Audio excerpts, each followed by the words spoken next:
എൻ്റെ ഫോണിൽ വന്ന ഒരു മെസ്സേജ് വളരെ അർത്ഥവത്തായ ഒരു മെസ്സേജ് ആണെന്ന് തോന്നിയതാണ് ഞാനിപ്പോൾ നിങ്ങൾക്ക് മുന്നേ ഷെയർ ചെയ്യുന്നത്.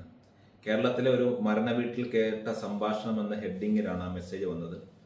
നാട്ടുകാരൻ: ചേട്ടത്തിയുടെ മക്കളൊക്കെ എത്തിയോ? അജ്ഞാതൻ: അവർ വരാൻ സാധിക്കില്ല എന്ന് അറിയിച്ചിട്ടുണ്ട്. നാട്ടുകാരൻ: പിന്നെ ആരാ അടുത്തിരുന്ന് കരയുന്ന സ്ത്രീകൾ? അജ്ഞാതൻ: അത് ഞങ്ങളുടെ ഒരു കമ്പനിയുടെ പേര് പറയുന്നുണ്ട്, ഞാനിപ്പോൾ അത് പരസ്യത്തിന് വേണ്ടി പറയുന്നില്ല, അവർ പരസ്യപ്പെടുത്താൻ ഉദ്ദേശിക്കുന്നില്ല. ഞാൻ ആ കമ്പനിയുടെ മാനേജറാണ്. ഞങ്ങളാണ് ഈ പ്രോഗ്രാം നടത്തി കൊടുക്കുന്നത്.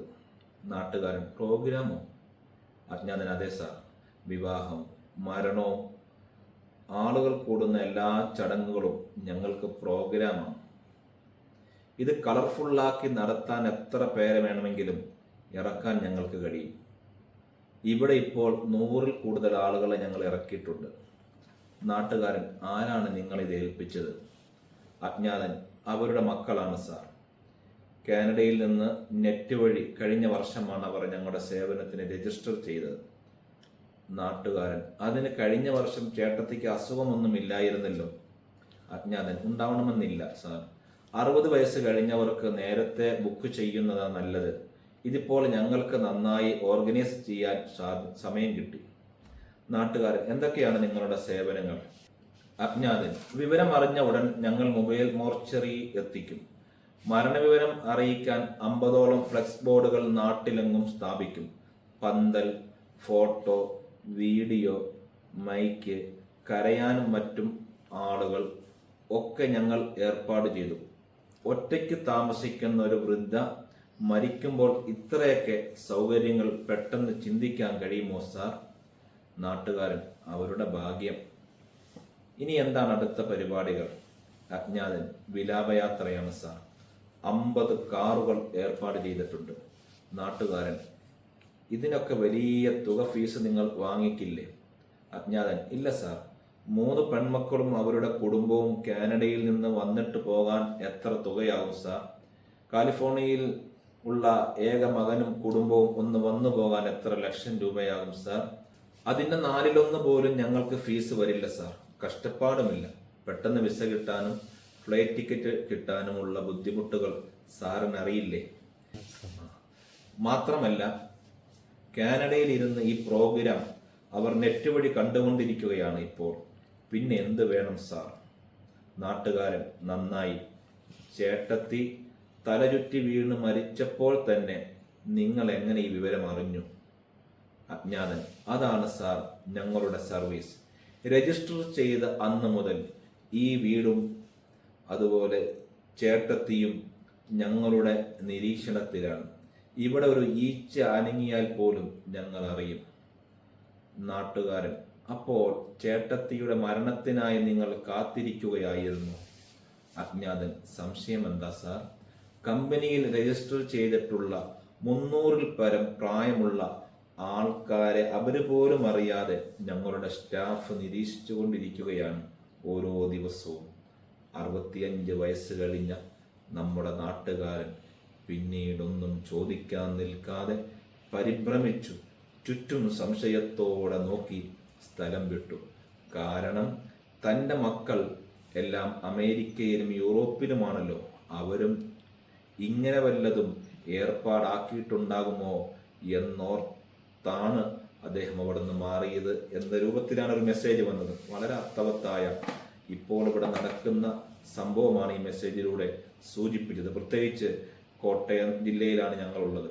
തൊട്ടടുത്ത പത്തനംതിട്ടയിലും ഇടുക്കി ജില്ലയിലൊക്കെ സർവ്വസാധാരണയായി ചില മരണങ്ങളും ചില ആൾക്കൂട്ടങ്ങളൊക്കെ കാണുമ്പോൾ സംശയിച്ചു പോകാറുണ്ട്. പ്രിയമുള്ളവരെ, നമുക്കിതിൽ നിന്ന് മനസ്സിലാക്കേണ്ട ചില കാര്യങ്ങളുണ്ട്. നമ്മുടെ മാതാപിതാക്കളോട് എത്ര കരുതലോടും എത്ര ബഹുമാനത്തോടു കൂടിയും ആദരവോടുകൂടിയുമാണ് നാം അവരെ നോക്കേണ്ടത്. പ്രിയമുള്ളവരെ, നമ്മുടെ മാതാപിതാക്കൾ നമ്മളെ കഷ്ടപ്പെട്ട് പഠിപ്പിച്ച് വളർത്തി വലുതാക്കി നല്ല ജോലി വാങ്ങിച്ച് നമുക്ക് നല്ല വിവാഹമൊക്കെ കഴിച്ച് നമ്മളെ സന്തോഷമായ ഒരു ജീവിതം കാണാൻ ആഗ്രഹിച്ച് പ്രാർത്ഥിച്ച് പ്രവർത്തിച്ച രക്ഷിതാക്കൾ അവസാനം അവരെ ഒന്ന് നോക്കാൻ പോലും, അവരവസാന കാഴ്ച പോലും കാണാൻ പോലും നമുക്ക് നേരിട്ട് വരാൻ കഴിയാതെ ഓൺലൈനിലൂടെ എല്ലാം ഞങ്ങൾ കണ്ടുകൊണ്ടിരുന്നോളാം എന്ന രൂപത്തിലേക്ക് ചിന്തിക്കുന്ന ഒരു പുതിയ സമൂഹം ഇവിടെ രൂപപ്പെടുന്നുണ്ടെന്നത് വസ്തുതയാണ്. കഴിഞ്ഞ ദിവസം എനിക്ക് വളരെ വേണ്ടപ്പെട്ട ഒരാളോട് അദ്ദേഹത്തിന്റെ മകളുടെ വിവാഹവുമായി ബന്ധപ്പെട്ട് കാര്യങ്ങളൊക്കെ പറഞ്ഞുകൊണ്ടിരുന്നപ്പോൾ വിദേശത്ത് ജോലി ചെയ്യുന്ന, യൂറോപ്പിൽ ജോലി ചെയ്യുന്ന എൻ്റെ ഒരു കൂട്ടുകാരന് വേണ്ടി വിവാഹാലോചന നടത്താമെന്ന് ഞാൻ പറഞ്ഞപ്പോൾ അദ്ദേഹം പറഞ്ഞു, പൊന്നുസ്താദെ എനിക്ക് വേണ്ട, കാരണം മരിക്കാൻ നേരത്തെങ്കിലും എൻ്റെ മകനെയും മകളെയും മക്കളെയൊക്കെ ഒന്ന് കാണണം. ഞാൻ മരിച്ച ശേഷം എൻ്റെ കബറിന്റെ സമീപത്ത് വന്നൊന്ന് പ്രാർത്ഥിക്കുന്ന മക്കളെയാണ് ഞാൻ ആഗ്രഹിക്കുന്നത്. എൻ്റെ മകൾക്ക് ഞാൻ വിദ്യാഭ്യാസം കൊടുത്തിട്ടുണ്ട്, അവളെ ഞാൻ പഠിപ്പിച്ചിട്ടുണ്ട്, അവൾക്ക് നല്ല താമസിക്കാനുള്ള സൗകര്യമുള്ള വീടും സൗകര്യമൊക്കെ ഞാൻ ഉണ്ടാക്കിയിട്ടുണ്ട്. ഇനി അവൾ ഈ കേരളത്തില് ഈ നാട്ടില് ഉള്ള ഏതെങ്കിലും നല്ലൊരു ചെറുപ്പക്കാരനായ പയ്യൻ എനിക്ക് കിട്ടിയാൽ എനിക്ക് അവൻ മതി. കാരണം ഈ നമ്മൾ മരിക്കുന്ന സമയത്തെങ്കിലും നമ്മുടെ മക്കളൊന്ന് ഓടി വരികയും മരണാനന്തര ചടങ്ങുകളെങ്കിലും ഭംഗിയായി അവരൊക്കെ നിർവഹിക്കുകയും ചെയ്യുമല്ലോ. ഇതുപോലെ ഏതെങ്കിലും ഏജൻസികൾക്ക് വിട്ടുകൊടുക്കേണ്ട സ്ഥിതിയില്ലല്ലോ എന്നർത്ഥം വരുന്ന രൂപത്തിൽ ആ പ്രിയപ്പെട്ട പിതാവ് എന്നോട് പറഞ്ഞു. എല്ലാ മക്കളും, വിദേശത്തുള്ള എല്ലാ മക്കളും അങ്ങനെയാണെന്നൊന്നുമല്ല, നന്നായി മാതാപിതാക്കൾ നോക്കുന്ന മക്കളുണ്ട്. അവരുടെ ഓരോ കാര്യങ്ങളും ശ്രദ്ധിക്കുകയും അവരെ പൊന്നുപോലെ നോക്കുന്ന എത്രയോ പ്രിയപ്പെട്ട വിദേശത്തുള്ള പ്രവാസികളായ മക്കളുണ്ട്. അതിന് അപവാദമായ ഈ രൂപത്തിൽ അവരെ നോക്കാതെ അവരെ വളരെ പ്രയാസപ്പെടുത്തുന്ന രൂപത്തിലുള്ള മക്കളുമുണ്ട്. ഇവിടെയൊക്കെ പല സ്ഥലങ്ങളിലും വൃദ്ധസദനങ്ങളൊക്കെ ധാരാളമുണ്ട്. ആ വൃദ്ധസദനങ്ങളിലൊക്കെ ചെല്ലുമ്പോൾ ചില ആളുകൾ വളരെ വിഷമത്തോടു കൂടി ഇത്തരത്തിലുള്ള സംഭവങ്ങൾ, എൻ്റെ മക്കളെ ഞാൻ കഷ്ടപ്പെട്ട് പഠിപ്പിച്ചു, അവരിപ്പോൾ എന്നെ തിരിഞ്ഞു പോലും നോക്കുന്നില്ല എന്ന രൂപത്തിൽ പറയുന്ന രക്ഷിതാക്കളെയും നമുക്ക് കാണാൻ കഴിഞ്ഞിട്ടുണ്ട്. പ്രിയമുള്ളവർ, കഴിഞ്ഞ ദിവസം ഒരു ഫോൺ കോൾ വന്നു. അദ്ദേഹം പറയാണ്, ഞാനിപ്പോൾ മെഡിക്കൽ കോളേജിലാണ്. ഞാൻ അദ്ദേഹത്തെ എൻ്റെ ഫോണിലേക്ക് 2-3 മിസ് കോൾ വന്നപ്പോൾ ഞാൻ തിരിച്ചു വിളിച്ചു. അപ്പോൾ അദ്ദേഹം പറയാണ്, ഉസ്താദേ ഞാൻ മെഡിക്കൽ കോളേജ് വരെ വന്നാണ്, എനിക്ക് വേണ്ടി പ്രത്യേകം ദുആ ചെയ്യണം. എൻ്റെ മക്കൾ എന്നെ കാര്യമായി നോക്കുന്നില്ല, അവരെന്നെ പരിഗണിക്കുന്നില്ല എന്ന് പറഞ്ഞപ്പോൾ എനിക്ക് വല്ലാത്തൊരു വിഷമവും ഫീലിങ്ങും ഉണ്ടായി. അപ്പോൾ അദ്ദേഹം പറയാണ്, ഞാൻ പലപ്പോഴും ഇങ്ങനെ ബുദ്ധിമുട്ടുകയും പ്രയാസപ്പെടുന്ന അവസ്ഥയിൽ നിങ്ങളുടെ വാപ്പയൊക്കെ എന്നെ സഹായിക്കാറുണ്ട്, അതുകൊണ്ട് ഞാൻ നിങ്ങളൊന്ന് വിളിച്ചതാണ്, എനിക്ക് വേണ്ട എന്തെങ്കിലും ഹെൽപ്പുകളൊക്കെ നിങ്ങളൊന്ന് ചെയ്തു തരണമെന്ന് പറഞ്ഞു. ഞാൻ ഇൻഷാ അല്ലാഹ് നിങ്ങൾ എന്താവശ്യം ഉണ്ടെങ്കിലും വിളിച്ചാൽ മതി എന്ന് പറഞ്ഞു. നമ്മുടെ പ്രിയപ്പെട്ട മക്കളോട് പറയാനുള്ളത്, നമ്മുടെ മാതാപിതാക്കളെ നന്നായി പരിചരിക്കുകയും അവർക്ക് വേണ്ട എല്ലാ സേവനങ്ങളും നാം ചെയ്തു കൊടുക്കണം. അവരുടെ പൂർണ്ണ തൃപ്തി ഉണ്ടെങ്കിലേ നമുക്ക് ഈ ലോകത്തും പരലോകത്തും വിജയിക്കാൻ കഴിയുള്ളൂ. നമ്മുടെ മക്കളൊക്കെ നമ്മൾ നന്നായിട്ട് നോക്കണമെങ്കിൽ, അവർ നന്നായിട്ട് നമ്മൾ പരിചരിക്കണമെങ്കിൽ നമ്മളും നമ്മുടെ മാതാപിതാക്കളെ നല്ല രൂപത്തിൽ പരിഗണിക്കുകയും അവർക്ക് വേണ്ട സേവനങ്ങളൊക്കെ ചെയ്തു കൊടുക്കുകയും ചെയ്യണം. കഴിഞ്ഞ ദിവസം ഞാൻ നമ്മുടെ ഇവിടുത്തെ പെൺകുട്ടികൾക്ക് ഓൺലൈൻ ക്ലാസ് നടത്തിയപ്പോൾ ഒരു സംഭവം പറഞ്ഞു കൊടുത്തു. പ്രായമുള്ള ഒരു പിതാവിനെ വേണ്ട രൂപത്തിൽ നോക്കാതെ അയാളെ വിഷമപ്പെടുത്തിയ സംഭവം ഞാൻ പറഞ്ഞിട്ട് അദ്ദേഹത്തിന് വേണ്ടി പ്രത്യേകമായ ഒരു പാത്രം അവർ എടുത്തു വെച്ചു. ആ പാത്രത്തിലേ കൊടുക്കുള്ളൂ, പൊട്ടുന്ന ചില്ല് പാത്രത്തിലൊന്നും ഭക്ഷണം കൊടുക്കില്ല.